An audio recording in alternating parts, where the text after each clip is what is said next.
Good morning. Welcome to our online worship service at the First Unitarian Church of Worcester, Massachusetts. I'm Sarah Stewart, the minister here. It is wonderful to have all of you with us this morning. I'm leading worship this morning with our Director of Music, Will Sherwood, our Director of Faith Development, Juliet Donaldson, our Children's Coordinator, Abigail Hannaford Riccardi, our Assistant Director of Music, James Haupt, and our broadcast techs, Darren Belanger and Henry Bolduck. Eugene Rossi is our volunteer camera operator, and David Blodgett is our usher. Our guest musician this morning is Patrick Chatham on cello. We're very pleased to have you back with us, Patrick. Here at First Unitarian Church, we strive in loving fellowship to honor the sacred, connect with each other, and serve justice. We are a welcoming congregation. Whatever your age, race, class, nationality, sexual orientation, or gender identity, we are delighted to have you with us this morning. We are thinking of all of you with love and compassion during this difficult time when we cannot be together in person. You can like this video to help other people find it, and subscribe to our channel to find all of our online video content. You can stay connected to the church through our website, firstunitarian.com, through our Facebook page, and our newsletter. The newsletter is the best way to keep up with everything that's happening at the church. If you want to receive our e-newsletter, please go to firstunitarian.com and click subscribe to our newsletter at the bottom of any page. This is the day the Lord has made. Let us rejoice and be glad in it.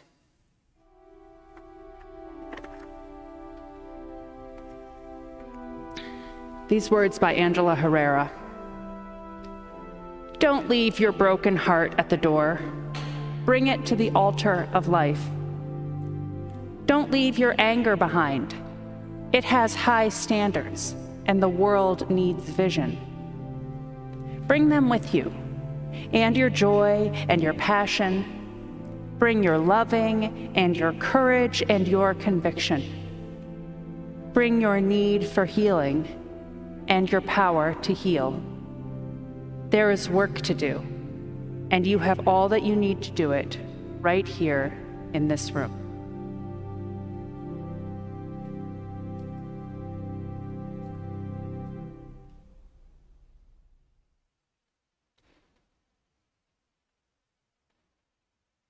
In the spirit of love, we light this chalice.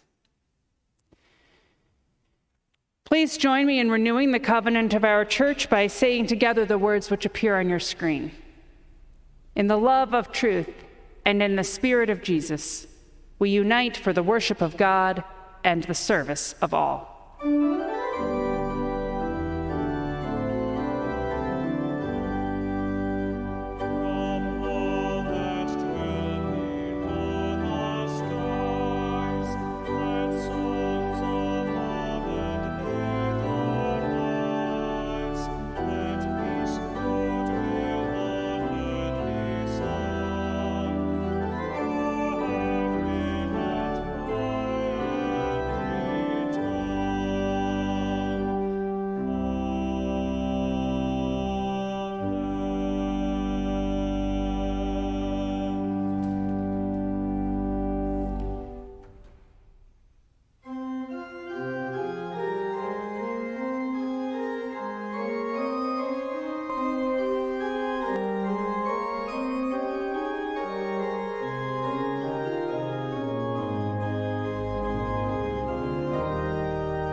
Good morning. We are exploring our fourth source of wisdom and knowledge, mystery and wonder, lifting our spirits and making us ponder. I wonder what words of wisdom we'll find in today's story from the magical chest of wonder and wisdom. Today's story is called Grandfather's Prayers of the Earth by Douglas Wood.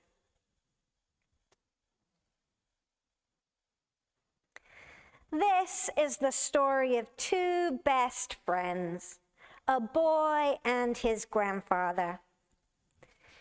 They loved to walk in the woods together. They didn't walk far or fast or even straight. As they walked, they sometimes talked, and the boy asked lots of questions. One day, the boy asked about prayers. Grandfather was quiet for a long time. When they came to a different kind of tree in the forest, he replied with a question. Did you know that trees pray? See how they reach for the sky. They reach and reach for clouds and sun and moon and stars. What else is reaching for heaven but a prayer? The boy thought about the trees and listened for their prayers. They came to some rocks, and the boy sat down. Rocks pray too, said Grandfather. Pebbles and boulders and old weathered hills. They are still and silent. Those are two important ways to pray. They walked a little farther and came to a small stream. The water splashed and sparkled, and tiny fish hovered in the shadows. Grandfather spoke.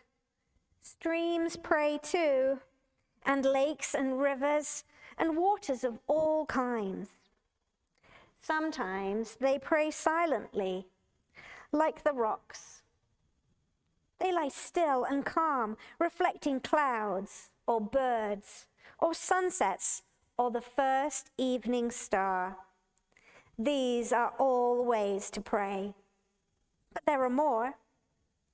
The tall grass prays as it waves its arms beneath the sky. And flowers pray as they breathe their sweetness into the air. The wind prays as it whispers and moans and sighs. It is saying a prayer and singing a hymn all at the same time. A bird prays when it sings the first song of the morning, and it prays in that silent moment just before it sings. And the robin's last song at sundown is an evening prayer. All the beings of the world pray as they slip through the forest or sparkle in the water, as they climb mountainsides or soar into the clouds or burrow into the earth. Each living thing gives its life to the beauty of all life, and that gift is a prayer. Then they were quiet for a while as Grandfather watched something far away, and the boy thought all about what he had said, about rocks and trees and grass and birds and flowers. They were quiet for a long time. And then the boy asked his grandfather about the prayers of people. His grandfather answered, "People pray some of the most wonderful prayers of all. Bending down to smell a flower can be a prayer. Quietly watching the sunrise, feeling the slow turning of the earth, and saying hello to a new day is one of the oldest prayers. Standing in a snowy woods on a winter day and watching your breath become part of the world is a way to pray. Making music or painting a picture can be a prayer. Holding hands around the table with family and friends, remembering all that holds us together and giving thanks is one of the greatest prayers. Sometimes people pray when they are sick or sad or lonely or have a problem too big to carry by themselves. They may say words they have learned from their fathers or mothers or grandfathers or great-grandfathers. But often, they must find their own words. The important thing to remember is that the words will always be right if they are real and true and come from the heart. They had walked far enough for the day, and Grandfather said it was time to go back. The boy had one last question. Are our prayers answered? He wanted to know. Grandfather smiled. Most prayers are not really questions. And if we listen very closely, a prayer is often its own answer. Like the trees and winds and waters, we pray because we are here, not to change the world, but to change ourselves. It is when we change ourselves that the world is changed, he said. The two friends returned home. They went for many more walks, and the boy listened for the prayers of the earth, never sure if he really heard them or not. A few years later, the boy's grandfather passed away, and no matter how hard the boy prayed, his grandfather didn't come back. He couldn't come back. The boy prayed and prayed and prayed until he couldn't pray anymore. And so he didn't for a long time. And the world seemed dark and lonely without his grandfather in it. Until one day the boy went for a walk. Sitting on a rock under some tall trees, he could feel the breeze whispering in the leaves and hear a stream flowing nearby and a bird singing from a honeysuckle bush. And he heard something else, something in the sound of breezes and birds and water. The earth was praying, just like his grandfather said. So the boy joined in. Thank you, he prayed, for tall trees and sweet flowers, for still rocks and singing birds, and especially for my granddad. And as he prayed, something changed, and his grandfather seemed somehow near. And for the first time in a long while, the world seemed just right.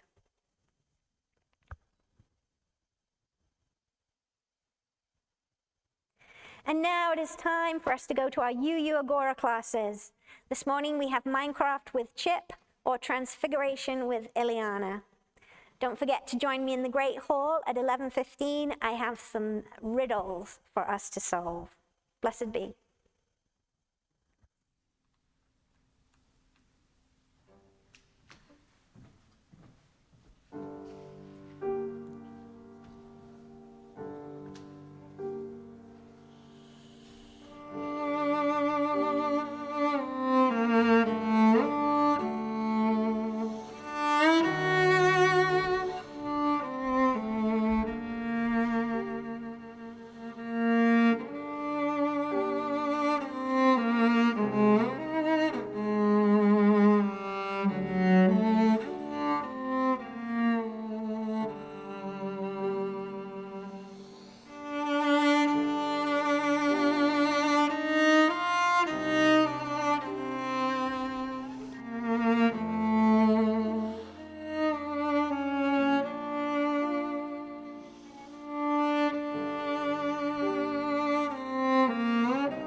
Please join me in the common prayer with the words which will appear on your screen.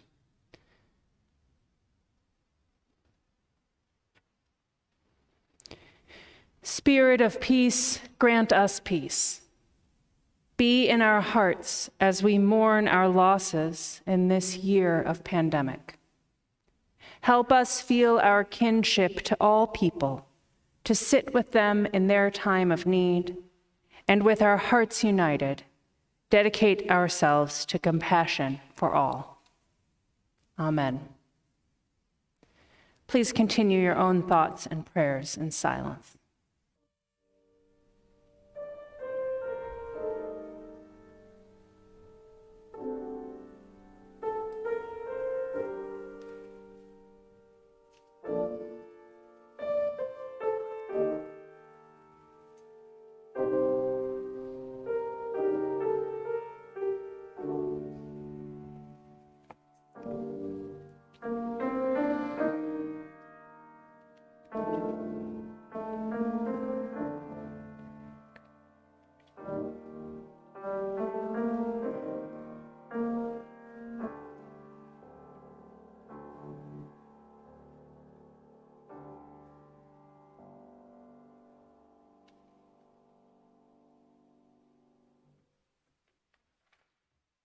In this time of prayer and meditation, we share the joys and sorrows of our church with one another.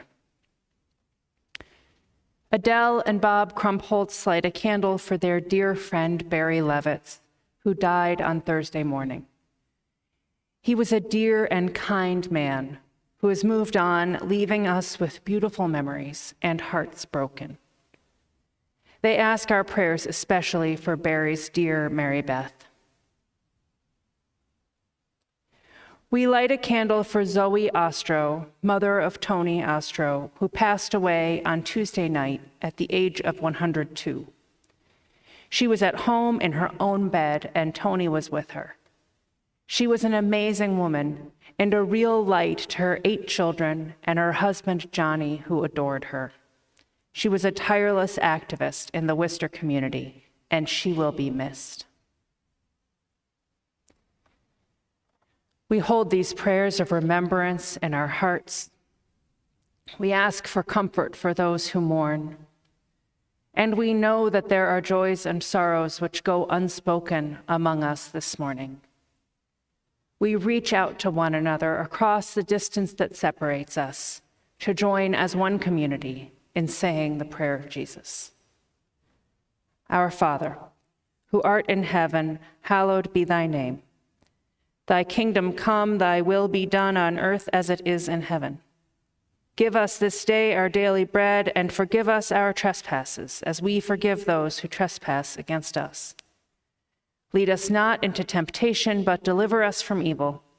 For thine is the kingdom, and the power, and the glory, forever and ever.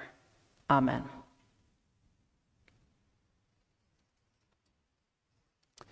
I want to share a few announcements I forgot at the beginning of our service. Today is Palm Sunday and begins our Holy Week celebrations here at First Unitarian Church. You can come by the service after the service today in the garden. Rain or shine, Juliet and I will be handing out our palms. You can come and take as many as you like to help you celebrate Palm Sunday today.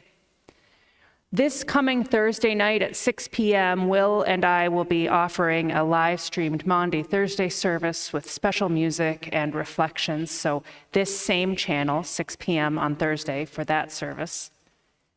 And then next Sunday is Easter Sunday. You are welcome to join us in person at 6 a.m. at Bancroft Tower with a mask, please, for our traditional Easter sunrise service. That's 6 a.m. next Sunday at Bancroft Tower. And then we will have our live streamed service at 10:30 a.m. next Sunday. There are a few spots available for people to sign up to come in person if that's what you wish, but the service is primarily online. We'll help celebrate a happy Easter together online next Sunday. As for today, we are privileged and happy to be able to share our collection this morning, as we do every month, with an organization whose mission is aligned with ours. Good morning, everyone. It's a pleasure to be here with you today, even if it is virtually. I'm Jean McMurray. Today we are sharing our collection with the Worcester County Food Bank. Here's Jean McMurray, the Executive Director of the Food Bank, to share more about their mission and work.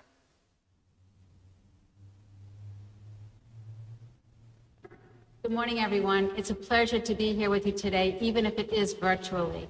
I'm Jean McMurray, CEO of the Worcester County Food Bank, and I'm speaking to you from our warehouse on Route 9 in Shrewsbury. Although it's not ideal, in some small way, I hope it gives you a sense of the scope of our hunger relief work. I want to begin my remarks by thanking Eileen McMahon and Terry Field for their kindness in reaching out to the Worcester County Food Bank and for giving me this opportunity to thank all of you for supporting our mission through your Faith in Action donation program. In planning this video, I thought back to when I was a guest at your Music Sunday service back in November 2018. At that time, and for the next year and a half, the number of people struggling with hunger in Worcester County was decreasing. We took that as a very hopeful and positive sign.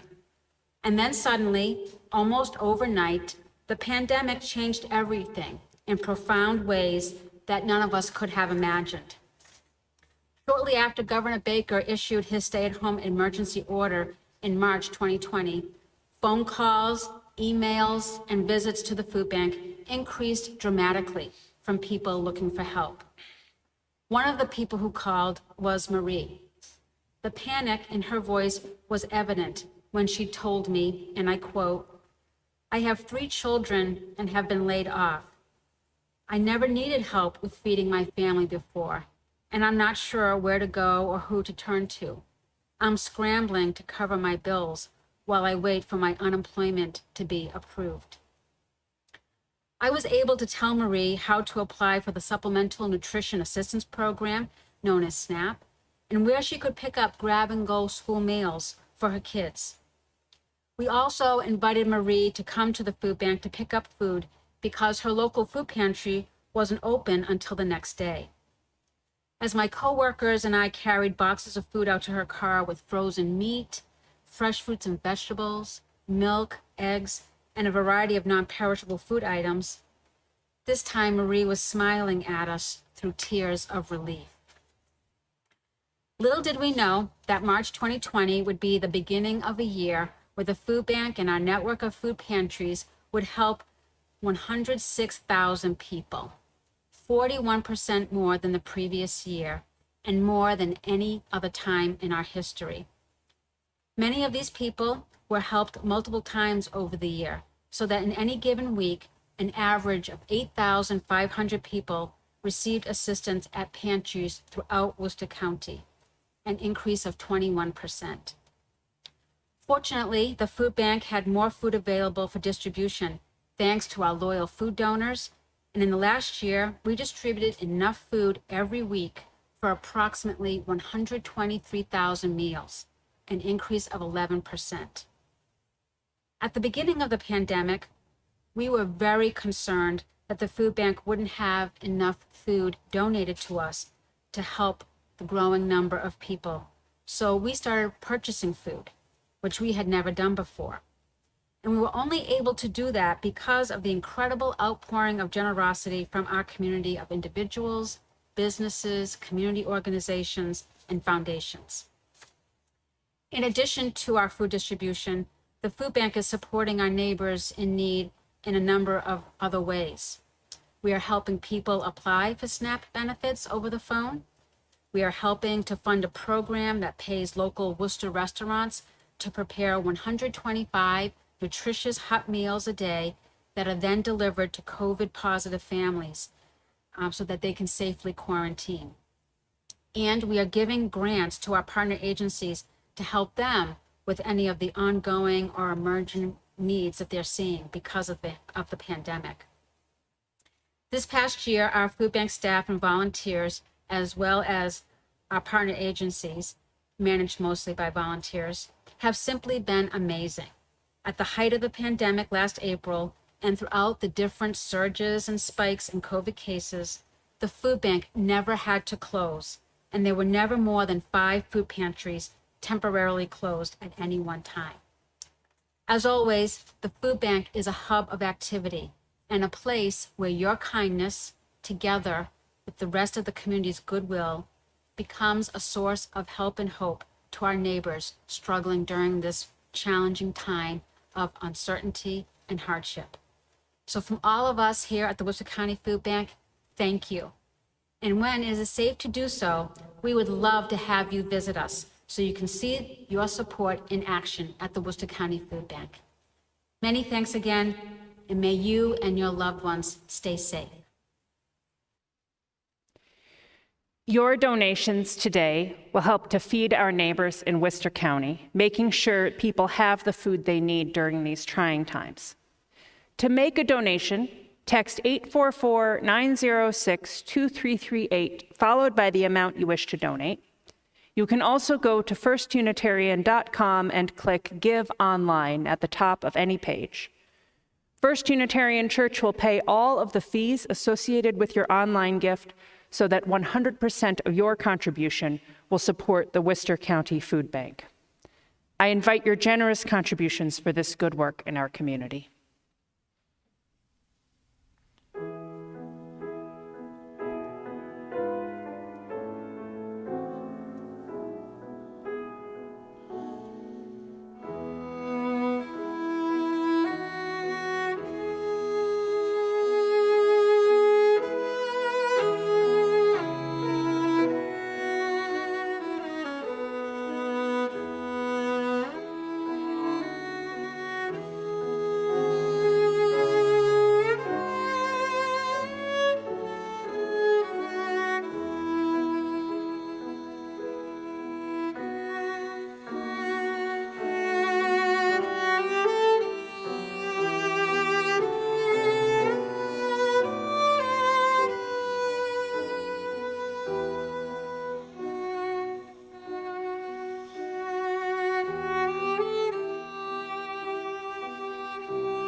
Our first reading is from the 22nd Psalm, a psalm of lament. My God, why have you forsaken me, and are so far from my cry and from the words of my distress? Oh my God, I cry in the daytime, but you do not answer. By night as well, but I find no rest. Yet you are the Holy One, enthroned upon the praises of Israel. Our forefathers put their trust in you. They trusted, and you delivered them. They cried out to you and were delivered. They trusted in you and were not put to shame. But as for me, I am a worm and no person, scorned by all and despised by the people. All who see me laugh me to scorn. They curl their lips and wag their heads, saying, "He trusted in the Lord. Let him deliver him. Let him rescue him if he delights in him." Yet you are the one who took me out of the womb and kept me safe upon my mother's breast. I have been entrusted to you ever since I was born. You were my God when I was still in my mother's womb. Be not far from me, for trouble is near, and there is none to help. Many young bulls encircle me, strong bulls of Bashan surround me. They open wide their jaws at me like a ravening and a roaring lion. I am poured out like water. All my bones are out of joint, and my heart within my breast is melting wax. My mouth is dried out like a potsherd. My tongue sticks to the roof of my mouth, and you have laid me in the dust of the grave. Packs of dogs close me in. The gangs of evildoers circle around me. They pierce my hands and my feet. I can count all my bones. They stare and gloat over me. They divide my garments among them. They cast lots for my clothing. Be not far away, O Lord. You are my strength. Hasten to help me. Save me from the sword, my life from the power of the dog. Save me from the lion's mouth, my wretched body from the horns of wild bulls. I will declare your name to my siblings. In the midst of the congregation, I will praise you.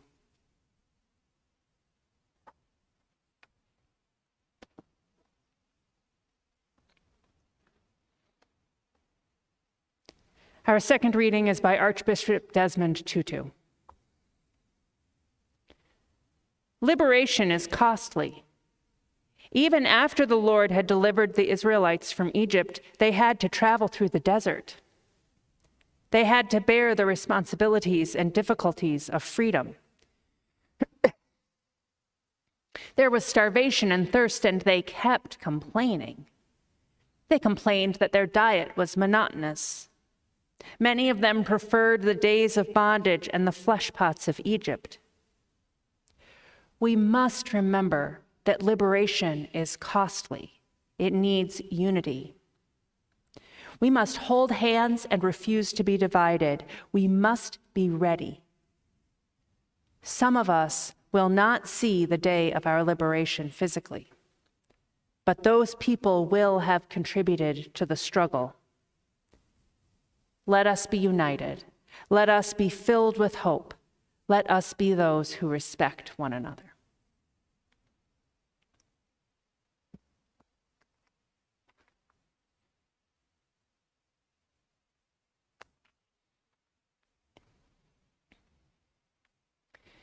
This afternoon, here at First Unitarian Church, we are hosting a Zoom Seder. I think it's at 4:30. The details are in the newsletter. Abby Hannaford-Riccardi and Dave Blodgett will be our hosts. And we'll be happy to be together, but I will be remembering what a Seder is usually like here at First Unitarian Church, especially these past few years. Folks sign up ahead of time to make special foods for the Seder dinner. Someone makes simis, a sweet potato dish. Someone might make potato kugel. Some people bring beet soup. Some people bring roast chicken. There's plenty of matzah. And on the evening of the Seder and the day that we appoint during the festival of Passover, we gather here in the dining room at First Unitarian Church. And our rectangular tables are set up in a big U shape so that we can all sit together and look at each other as we go through the Haggadah and eat our meal together. Dave plays songs on his guitar. You come to know them as the years go on. They're familiar songs to sing. And together we walk through the liturgy of Passover, the Haggadah. It's such a day of joy.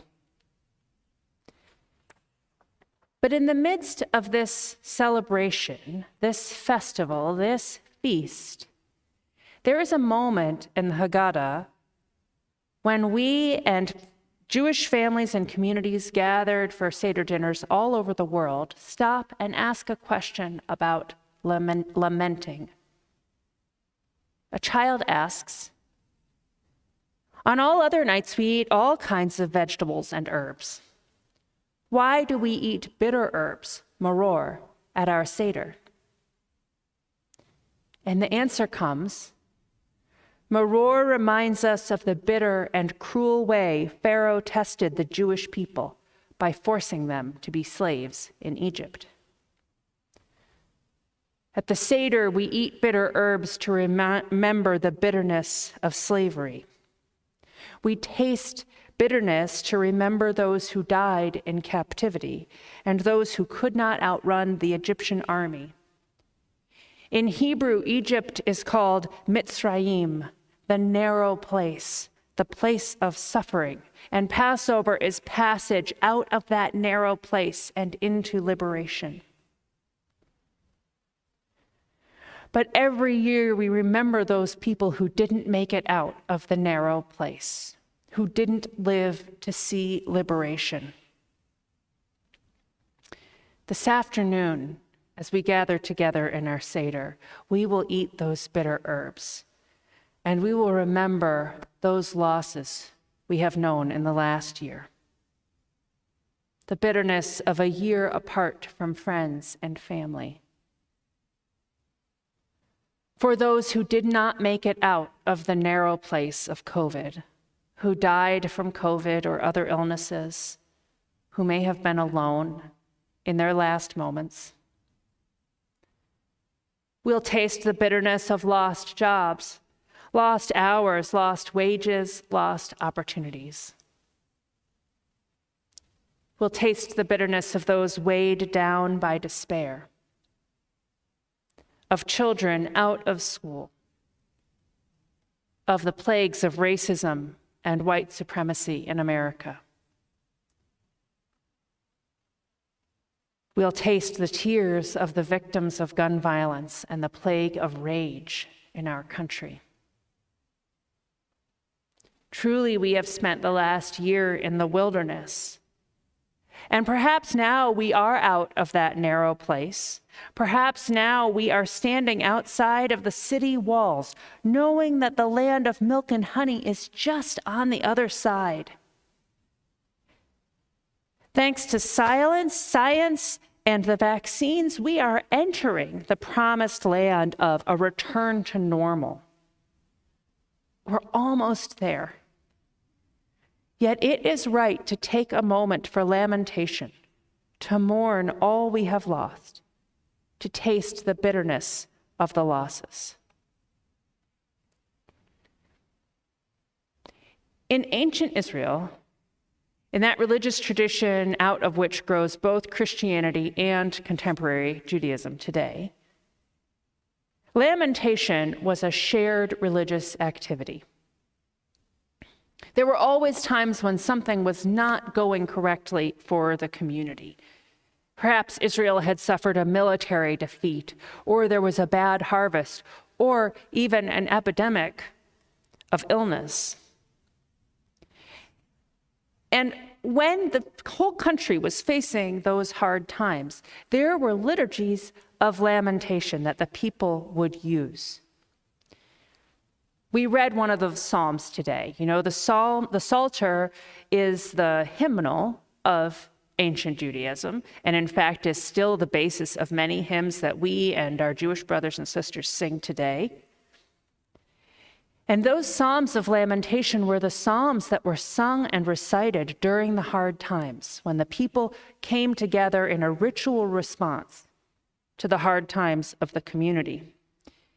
You know, it's interesting that colonial America did the same thing. We're very used to our Thanksgiving holiday in November now, but in the colonial era, days of Thanksgiving were counterbalanced by days of fasting, when the whole community came together in mourning and lamentation for difficult times. In the Bible, in addition to the Psalms of Lamentation, there's an entire book called Lamentations. There are Psalms which are even more bitter than the one we read today, which explore the dark night of the soul and the distance from God.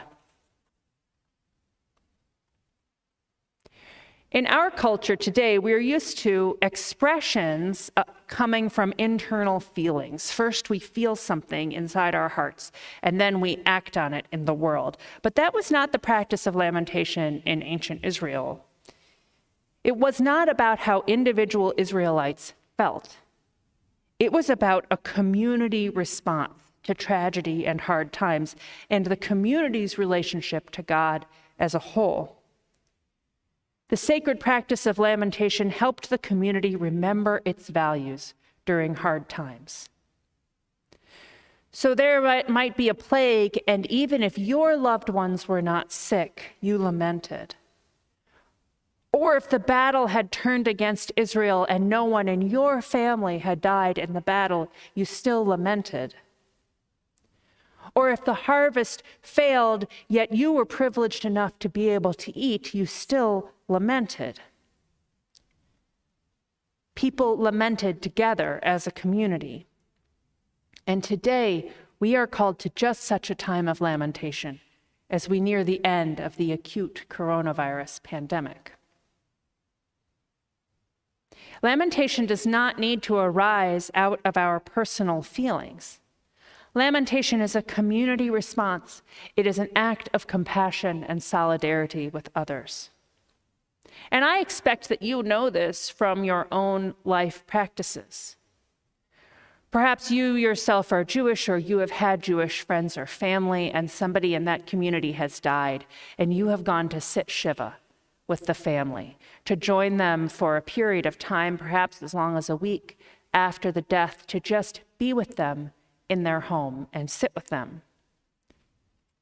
Or you've attended a wake, a time to be together in a Christian community to remember the dead. Perhaps you've simply brought a casserole to someone during their time of need. So we have these practices to a certain extent in our community, but there's another way that we are different from ancient Israel. And it's that in ancient Israel, hardships were shared amongst almost everybody. I posited that maybe one family might not have been affected by the plague or the poor battle or the bad harvest, but that was pretty unlikely. This was a community without a lot of economic difference among its members, and a bad harvest affected everyone. A bad battle affected everyone. Plagues affected everyone. There was no one untouched by war or illness or hunger. And that is certainly not true today. So our country has seen mass shootings again in the past weeks, 2 in 1 week. And there are those who feel free to not lament, to say that guns are more important than lives. We've lived through a year of pandemic, but the pandemic hasn't touched everyone equally. Elders and frontline workers and healthcare workers and prisoners and the homeless and the poor, they have borne the brunt of the pandemic. And there are certainly those who refuse to mourn, who say that going out is more important than keeping our brothers and sisters safe. Although at least we did have a society-wide response to the COVID epidemic. The last major epidemic to affect America was the AIDS epidemic, which emerged in 1981. Since that time, 770,000 people have died of AIDS worldwide, many of them gay men. And when AIDS emerged in the early 1980s, it was seen by governments as a gay disease, not something affecting everybody, not something that needed the kind of overwhelming response we gave to COVID. Our leaders felt that they were able to avoid lamentation and mourning on behalf of their people. Lamentation brings all of us to sit together with those who suffer. It opens our hearts. It transforms the lament of some into the lament of the community as a whole. It reminds us that none of us are exempt from this time of mourning.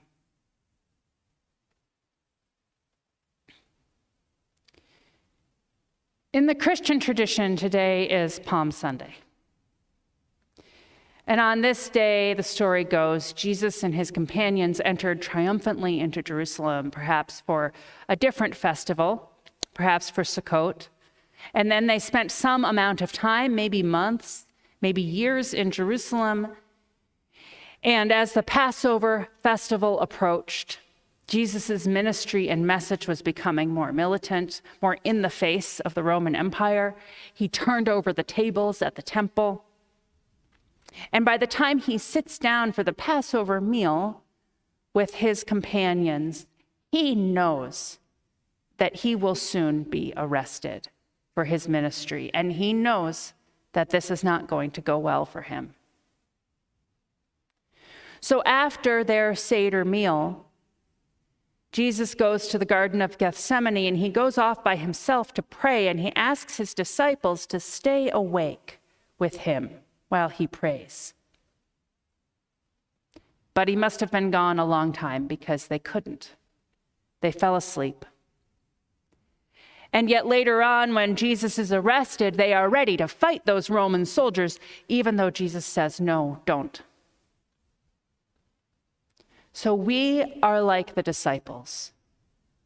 We are asked to sit with those who suffer in their time of hardship and stay awake. And we find that so difficult because we want to hurry on toward action.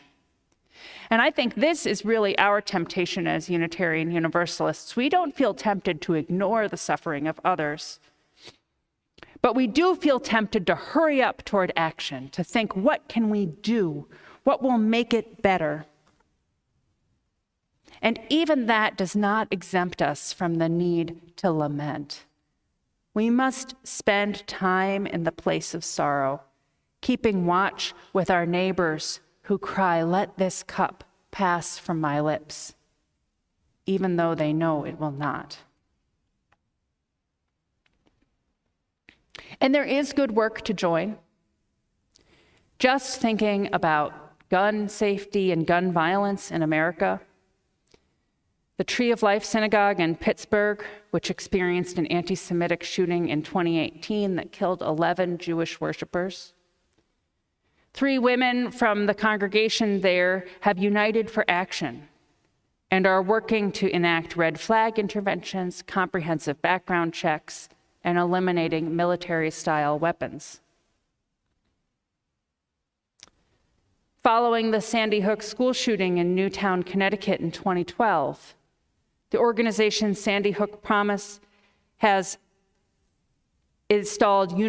worked toward universal background checks and trained people to know the signs of social isolation and impending violence, especially working with children to recognize the signs of distress in their classmates. As the world emerges from COVID, many organizations are thinking about what a new normal should look like and how we can have more justice and equity for people in our communities so that there are not as many inequalities. This is good work, and we know we can help it happen. We can contribute to it through our donations, our compassion, our votes, our pressure on elected officials. Yet today, on this day, when we eat the bitter herbs, when we remember the death of Jesus, let us lament before we spring to action, without pretending that everything is fine. We know that Easter will come. We proclaim a loving source of human dignity who will leave no one outside, even in death. We believe that all souls will grow into harmony with the divine. Yet we also know that the springtime of this year has not come for everyone. Not everyone will sing hallelujah. Not everyone will leave the narrow place. So we lament with those who lost loved ones to COVID, lament with those who lost loved ones to gun violence, lament with those who lost loved ones to AIDS, lament with those needing work or housing or food for their children. Tomorrow, we join in the work to change the world. Today, let us simply keep awake, sitting nearby, traveling together through the narrow place, mourning that not everyone makes it to the promised land. I love you all.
Go forth into the world in peace.